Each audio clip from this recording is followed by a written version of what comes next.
Navbatdagi bitkizib topshirilgan xonadonga yetib keldik. Ushbu xonadonga qo'yilgan eshiklarni qanchalik mos kelganini o'zingiz izohlarda yozib qoldirishingiz mumkin.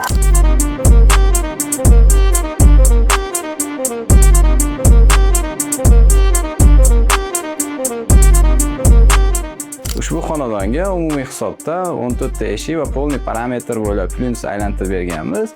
Eshiklarimizning rangini qay darajada mos tushganini o'zingiz ko'rib baho berishingiz mumkin. Eshiklarimiz neoklassika 221 model bo'lib, uning tolshinasini 5 cm qilib yasab berganmiz. Furnituralarini esa AGB italyanskiy magnit mexanizmda o'rnatib berganmiz.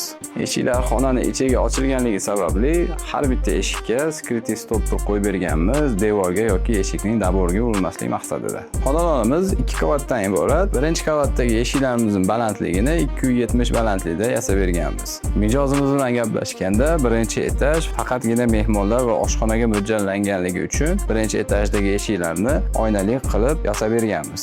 Ushbu xonadonga nafaqat ichki eshiklarni, balki tashqi eshik romlarini ham imzodan o'rnatib berganmiz. Xonadonga qo'yilgan eshiklarni o'zingiz ko'rdingiz. Ushbu xonadonning interyeriga eshiklar qay darajada mos kelgan, albatta fikringizni izohlarda qoldiring.